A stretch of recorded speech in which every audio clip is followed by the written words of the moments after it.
ibigiye kugira ite, ibigiye kuzagaragaza ibihande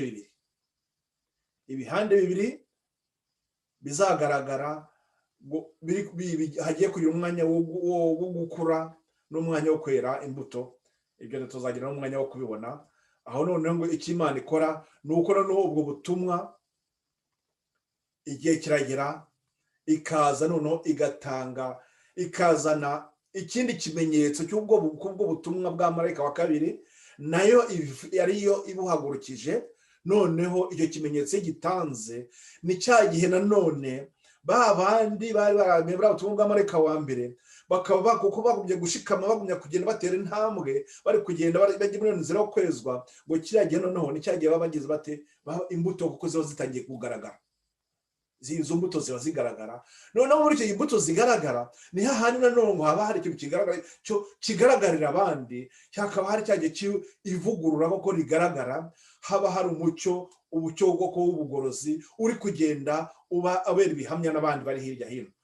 Handi batubwira ngo ni ukuvuga ngo iyo tugirebye mu buryo tubifashe mu buryo bw'igihingwa, ni ukuvuga ngo kiriya gihe imbuto kuko ziri kugaragara, imbuto zikwiriye abihamya. Icyo gihe rero kuko haba umwanya w'ivugurura rigaragara. Noneho ubwo icyo gihe gitambutse kuko imbuto zo zigaragaye, ni ukuvuga ngo marayika wa gatatu aba agiye gutangira igihe cye. Igihe cya marayika wa gatatu icyo akora, we aje kureba, gucagura akurikije za mbuto zigaragarira mu bihannye, abagiye gucagura. Noneho hakareba koko abashobora kuko gukomera muri uwo mucyo w'ijambo ry'Imana. Ubwo ni ukuvuga ngo izi ntambwe iyo tugeze kuri iyo ntambwe ya mbere, intambwe ya kabiri irangiye, ubwo wicaye cya marayika wa gatatu wakije cy'ishunguro, ni ukuvuga ngo umurimo ugererana n'umucyo cyangwa se cy'ubugorozi kiba kirangije umurimo wacyo. Ahubwo ubwo umurimo wa marayika wa mbere urangiye n'umurimo wa marayika wa kabiri urangiye, ni ukuvuga ngo cya gihe cyo kwihana n'igihe cyo kwezwa kiba kirangiye. Hari igihe ukuvuga ngo kiba gisigaye n'iki, ni icyo kugira ngo uko hasigaye habisuzuma koko mbese abantu bo kubarejejwe. Nuko rero kugira ngo nk'uko twabibonye mu gihe cy'amateka, kuba ibigiye ari ibintu bihora, uko ibihe bigenda bisimburana kuva mu itangiriro kugera mu gihe cya nyuma, ni ukuvuga ngo uko ibihe bigenda bisimburana, tugeze icya gihe cy'uko uwo mucyo w'ubutumwa bwiza, uwo mucyo twavuga ngo ni umucyo w'ubugorozi, uko Imana yawutanga, mbese imbuto zawo ziba zigeze kiba zigaragarira buri wese. Ni ukuvuga ngo rero ubutumwa bwa marayika wa gatatu, nagira ngo mbibutse ko ubutumwa bwatangiye mu 1844, ariko kandi twongere twibuke ko mbere y'1844 habaga iki? Imana yatangaga umucyo, habaga icyo cy'ivugurura, habaga icyo cy'ubugorozi, cyabaga icyo gikanguka. Ubwo ni ukugira ngo kuko barenze ko ari bamwe bajya mu gukina ku magambo bavuga ngo vugura cyangwa se kanguka, mubifata uko mubishaka, ariko igihe cyo ushaka kuvuga ni réveil réforme, buri wese abifata uko abyumva cyangwa se abisobanura uko abishaka. Ariko twivuga ngo icyo gihe cya réveil na réforme cyangwa icyo cy'ubugorozi, cyangwa se icyo gihe cyo kugira ngo abana b'Imana, abo bemeye umucyo, bavuye mu mwijima, bavuye muri ubwo bujiji Satani aba yarateje, abo ngabo bagaruke ku ijambo ry'Imana, rya jambo rigomba kutweza. Mwibuka amagambo tubona muri Yohana igice cya 8:32 ngo tuzamenye ukuri, kandi ubwo kuri kuzagira gute uko kuri niko kuzatubatura kandi niko kuzatweza. Niyo none tubona ko Imana n'ubundi ko ijambo ry'imo kugira ngo dushobora gukura cyangwa tugomba kugenda mu jambo, mu mucyo Imana iduha. None twongera kwibaza tuti mbere y'1844 ko aribwo ko Imana n'ubundi yagendaga itanga umucyo buri gihe cyose uko igihe byatambukaga, none se byabaga bimeze bite? Ndagira ngo icyo tugomba kureba nuko muri icyo cy'ubugorozi nicyo gihe Imana iba ishaka ko dukura tukagera ku rugero.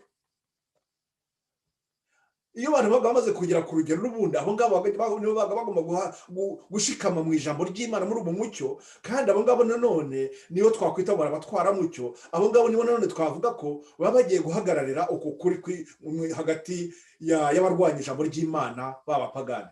Ni ukuvuga ngo mwibuke ko nabwiye ko ari nka shene mu shene, sinzi uko nabivuga mu Kinyarwanda, umunyururu mu Kinyarwanda bavuga ko ari umunyururu. Mwibuke ko umunyururu hari utuntu tugiye ducomekanye, noneho ano cyangwa se mayo ako ganu gacomekanye niko twakwita ni nk'ibi mbese maze kubereka birebana n'ubutumwa bwa Marayika wa mbere na Marayika wa kabiri. Ni ukuvuga ngo ako ngako kaba ni wa mucyo Imana ibetanze mbese uba ugeze ku gihe cyawo. Noneho igihe gikurikira none ngo Imana izongera ikazashaka undi mucyo nanone izongera igacomekaho, noneho bikagenda haba iyo shene cyangwa se uwo munyururu ugiye ucomekanye, uko bigiye bicomekanye tukagenda tugera ku mpera z'isi. Ni ukuvuga ngo kuva mu itangiriro muri Edeni tugiye dufite uko kuri kugiye kungikanye. Hari ikintu tuzareba tuzatekereza mu minsi iri imbere, tukazibaza impamvu biba byagenze bite kugira ngo turwo mu gihe cy'umwijima. Tuba mu gihe cy'umwijima kubera ko hari igihe kigera aho kugira ngo kwa kuri kugenda gufatikana ahubwo akagira ute Satani akagira akabicamo kabiri wakizana cya gihe cy'umwijima. Noneho ngo Imana ikazongera ikazahagurutsa umucyo, igahagurutsa igihe cy'ubugorozi. Ariko icyo gihe hagurukira icyo cy'ubugorozi biba bisaba kugira ngo tugire dute twongere dufate kwa kuri kwari kwaratwibagiranye, twongere duhite ducomeka kwa kuri kw'icyo gihe duhawe uwo mucyo mushyashya. Noneho bigire bite kwa kuri kugumye kugende inzira mbese igumye kugenda ifatikanye ikora uwo munyururu, iyo shene igenda ikarinda irangiza. Ndagira ngo bitsindagire neza. Ikibazo kivuka nuko wa mucyo tuba twahawe hari igihe kigera, akenshi batubwira ko iyo bigeze kuri generasiyo ya 4 ngo abantu bakabongera akagwa mu bujiji. Ariko rero abaguye mu bujiji ntabwo ari kuvuga ko hatari bake bagifite mu kuri, ariko ikiba gisabwa ubundi ko ngo nuko tuba twagombye kugira dute tuba twagombye guhama mu kuri. Noneho igihe Imana itanze umucyo biba bisaba kugira ngo dute wa mucyo tuwuzane, twongere tujye kurebera hahandi kuri twari kwatakaye, tukongera tukagira dute tugacomekaho kwa wa mucyo uduhawe. Noneho ubwo ko iyo kugenda ducomekanyaho uko umucyo uje bituma noneho buri gihe cyose tuba tugira dute iyo dukurikiye iyo shene cyangwa se uwo munyururu ugiye ufite ano cyangwa se mayo, ako kantu kagiye gacometse uwo mucyo ugiye ucometse ku wundi bikaba aribyo bitanga iyo nzira imurikiwe kwenda bitwereka iyo nzira imurikiwe n'umucyo uva mu ijuru, n'umucyo mvajuru, ukatwereka ukuntu tuzagenda tukagenda tugera ku mpera, bityo umuntu ntabe yagera mu mwijima. None twebwe tugeze mu gihe cya nyuma nk'ubu ngubu turi kurangiza amateka y'iyi si, amateka y'itorero. Noneho twebwe tukongera tukabwirwa ko noneho uwo marayika wa gatatu abagiye kugira ate, abagiye kuza. Twabonye ko ari igihe cy'urubanza. Muri icyo gihe cy'urubanza haba hari ikintu kigomba gukorwa. Ubwo ni ukuvuga ngo bwa butumwa bwa marayika wa gatatu nibwo bugiye kurangiza umurimo wa marayika wa gatatu. N'uwo mu gifaransa tuvuga ko ni sélectionner et sceller, cyangwa se umurimo wa marayika wa gatatu ni uwisarura.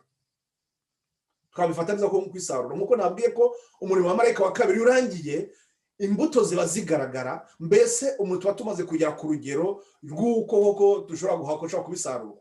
ni ukuvuga ngo ni hahandi iyo wifashe ku buryo bw'ikigereranyo cy'igihingwa, ni ukuvuga ngo icyo gihe kiba kigeze yuko igihingwa koko iki nta mbuto cyagiye gifite, iki cyo nicyo kujyanwa mu muriro kigatwikwa, ariko iki ngiki cyo rwose imbuto zacyo ni nzima, ubwo hasigaye zigasarurwa. ni ukuvuga ngo marayika wa gatatu nta kindi bari gukora, nkatwe noneho ntacyo tuba dufite kuba twabikoraho kindi, ahubwo igihe cyacu tuba twarahawe kiba cyagize gite, kiba cyararangiranye na marayika wa kabiri, igihe cyo kwihana n'igihe cyo kugira ate n'igihe cyo kwezwa.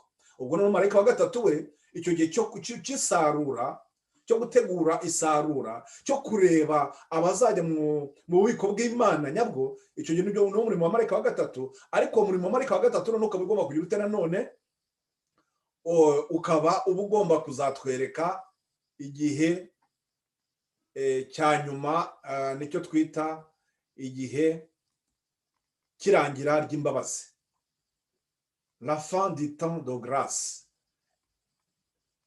nagumye kugenda mbere izi nyuguti narushaho kugenda zireka FTG ni ukuvuga ngo fin du temps de grâce, ni ukuvuga ngo irangira ry'imbabazi, nk'uko nanone hambere hano nabanje kubereka ko ari TDF cyangwa fin du temps de grâce, et plutôt temps de la fin, igihe kirangiye. noneho ubwo izi nyuguti nahangana bwe marayika wa kabiri, ikimenyetso mvajuru, murabona ko ngenda nkandika marayika wa mbere nkashyiraho inyuguti AA ebyiri, ni ukuvuga ngo amplification du message, amplification du premier ange. aha naho nagira nandika 2A, ni ukuvuga ngo deuxième ange, noneho nkongeraho ngo deuxième ange amplifié, troisième ange amplifié. niho noneho kuba kwibaza ngo nk'uko biba byabaye kuri ziriya ntambwe zitambuka, nuko kuri marayika wa gatatu nanone haba hari igihe nanone marayika Imana nanone iba igomba gutanga ikimenyetso mvajuru ko uwo murimo nanone uwushyigikiye. ariko none icyo bigeze aho ngaho, Satani nawe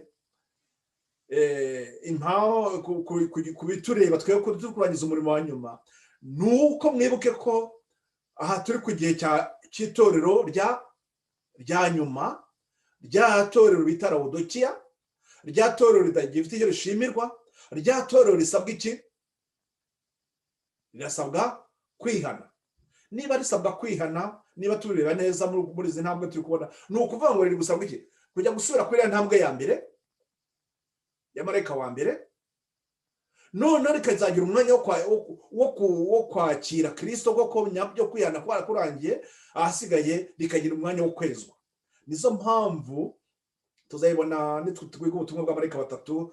ubwo ahangana ni kwa umurongo mugari, ariko noneho ahangaha kuko n'ubundi by'ibirebana na marayika wa gatatu tuzarebaho, nk'uko nabwiye ko kuva mu 1844 nibwo ubutumwa bwerekeranye n'iby'urubanza bwari butanzwe. nicyo cyari igihe cyabwo cyo kugira ngo butangwe, kuva mu gihe cy'itangiriro cya Edeni kurinda tugeza kigihe cy'1844 nibwo buriya butumwa bwerekeranye n'urubanza bwari butanzwe. ndagira ngo ibintu nabigumye kubibereka, naberetse ingero nyinshi, naberetse uruhererekane rw'ubuhanuzi bwa Daniyeli bw'imyaka 2300, naho nabwerekaga ni kuki Imana ari gutunga agatoki ku mwaka w'1844. mwibuke ko aho ngaho twaje kubona ko nuko Imana ari kutwereka ko twari dutangiye cya gihe cya nyuma cyo gutegura irangira ry'imbabazi, cyo gutegura ko Kristo agiye kugaruka. aho rero no kuvuga ngo rya torero rihabwa rihawe iriya nshingano yo kwitegura no gutegura isi kwakira Kristo ugiye kugaruka. iyo nshingano bafite nuko kandi none Imana ikayibagaya, nta na kimwe igashimira. nicyo batubwira ko nanone icyo bagomba gukora nuko bagomba kugira bate, bagomba kugira indi experience, bagomba gusubira nabo bakagira umwanya wo gutera ziriya ntambwe ebyiri, intambwe ya mbere, intambwe ya kabiri. tuzabigarukaho. nuko turicyo nsindagira ngaha, nuko uburyo uriya ubutumwa bwa marayika wa gatatu, iriya ntambwe kugira ngo bugiye guhabwa imbaraga, tubona ko buhabwa imbaraga marayika byashiwe 18. uwo marayika w'ibyaje 18 niwe uza guha imbaraga. Ni ukuvuga ngo umujye tugiye kwiga ubutumwa bw'amarayika, ubwo tugiye kureba ibyaje 18 turukubizana n'ubundi muri zira ntambwe ya mbere ya kabiri. Hagomba gutambuka uriya mwanya wo kwezwa, uriya mwanya w'ubugorozi. Ndetse nimubibona neza niho umujakazi w'Imana abivugaho neza cyane, avuga ngo ubutumwa bwa nyuma ngo buzarangizanya imbaraga zikomeye, ngo ziruta izabaye mu 1844, ndetse ngo ziruta izabaye ku gihe cya Pentecote. Ni ukuvuga ngo hazagomba kuba iki? Hagomba kuba umwanya wo kwezwa, wo kwerezwa uwo murimo, ndetse mukumva ko uwo murimo ari umurimo ukomeye cyane, kuko uko kwezwa ni ukwezwa kuzaba kubayeho kuruta uko imyaka yose. Kubera ko aba bantu abanyantege nkeya bazaba bakeneye kwezwa cyane kugira ngo berezwe gukora umurimo ukomeye, umurimo utarigeze gukorwa n'abandi bagorozi abo ari bo bose. Umurimo ni ukuvuga ngo umurimo niyo turi kubona neza ni uwo murimo watangiye, wa wundi uvugwa mu itangiriro ku gihe cya Edeni. Ya magambo twabonye mu itangiriro 3:15, cyangwa se twakongera tukabona ko igihe abantu bazaba bagiye kurangiza iki? Bazaba bagiye kurangiza ruriya rugamba rwatangiye muri kiriya gihe, ruriya rugamba hagati ya Kristo na Satani. Mbese abo bantu bagiye kurangiza uwo murimo nabo bazaba bafite ukwitegura ngo kudasanzwe. Nizo mpamvu umujakazi w'Imana atubwiye ngo bizarangizanya imbaraga, ubwo butumwa buzarangizanya imbaraga zikomeye, ngo zirushe izabaye mu 1844, ndetse imbaraga ziruta ngo izabaye ryari muri ku gihe cya Pentecote. Mwibuke ko bazaba bari kugira bate? Bazaba gukora umurimo umeze ute? Mwibuke ko nanone bazaba bari guhangana n'iki? N'inyamaswa n'igishushanyo cyayo.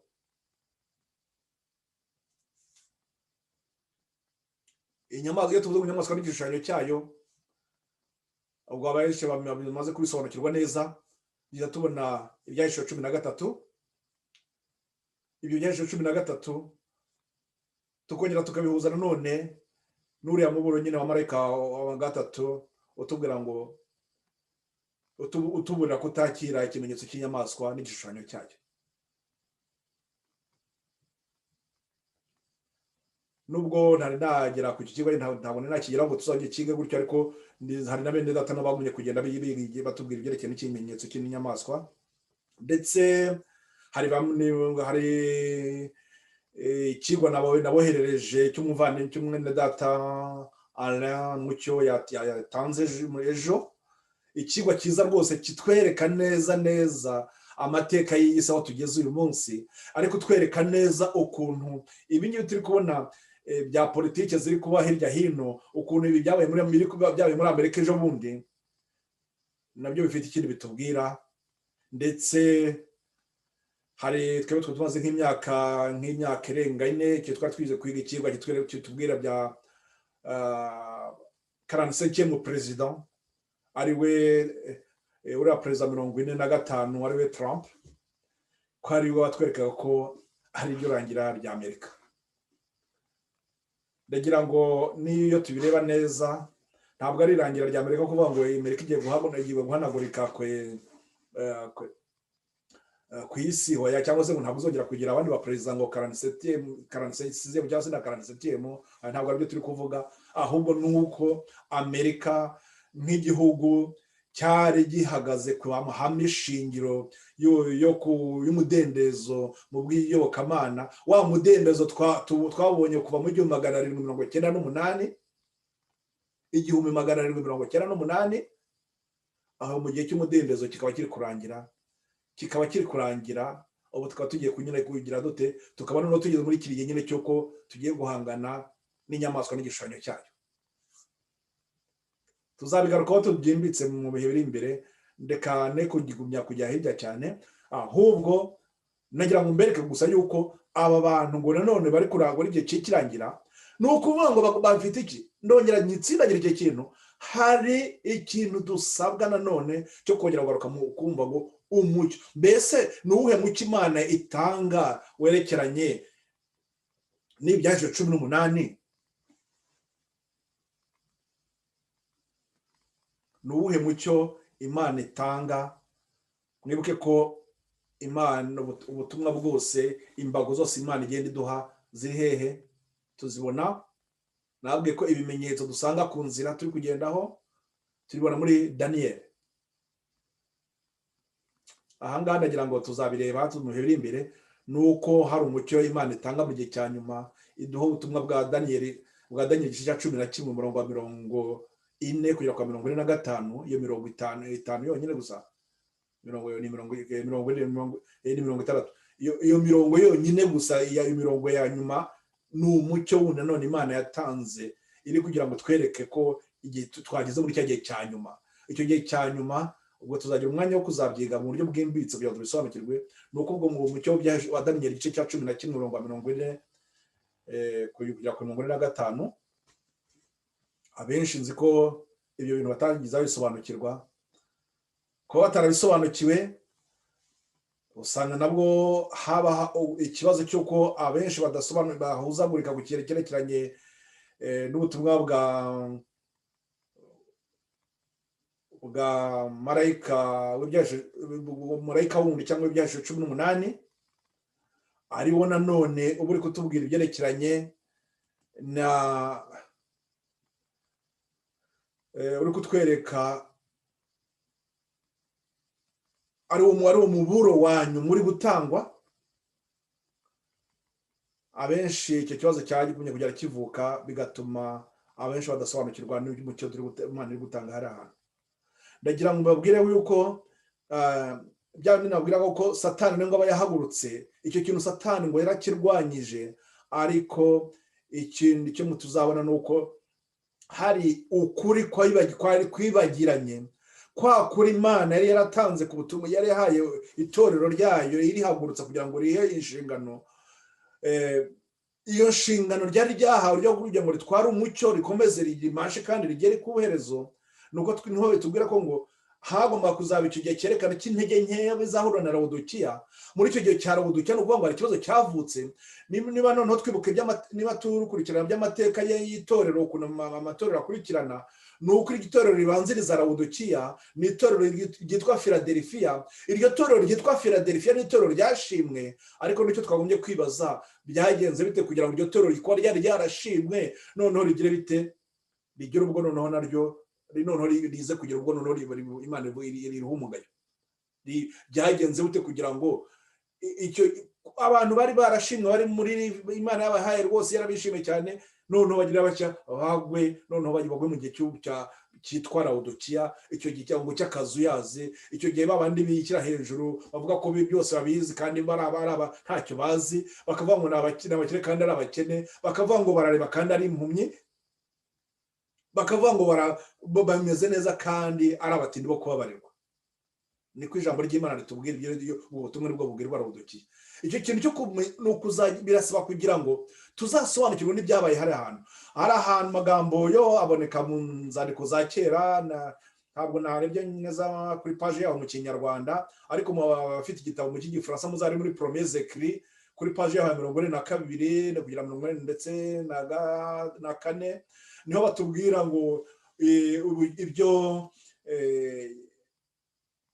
Miller uriya Mana yari yahagurukije yari yahaye ubutumwa bwa mbere, yari yahaye ubutumwa ngo hari indoto yabonye, abona ukuntu ngo ibyera by'Imana byagiye bijugunywa hirya hino. Aricyo gihe kitwereka cy'uko ngo icyabaye nuko ukuri Imana yari yarahaye itorero ryayo ngo byageze kiragiye baragusandaza ngo babita hirya kure rwose. Ni nazo mpamvu tubona amagambo ari mu butumwa bwatoranijwe umuzingo wa kabiri no kuri page 25 ngo ubutumwa bureba Lawodikiya ngo bwerekeye ku Badivantiste umunsi wa 7 ngo bahawe umucyo mwinshi, ngo ariko ntibagira bate ntibawugenderamo, kuba tarawugenderaho ni ukuvuga ngo barabijugunye babita hirya. Reka noneho turebe ingaruka z'ibi bintu, kandi no hari n'amagambo nanize kubasomera ubushize batubwira ko ngo iyo umuntu yirengagiza umucyo ikivuka nuko agenda akagwa mu buyobe. Reka turebe amagambo dusorezaho buriya y'ubutumwa bwatoranijwe umuzingo waho wa mbere kuri paji ya 287 ku isobi yaho ya kabiri, niyo batwereka ngo ko tuba tutagomba ukuntu Satani ahaguruka arwanya umucyo. Ndagira ngo hari iyo ministeri dore nikite cyangwa se kurwanya umucyo, ibyo twebona ko ngo iyo marayika wese ugiye gukora umurimo we Satani ahaguruka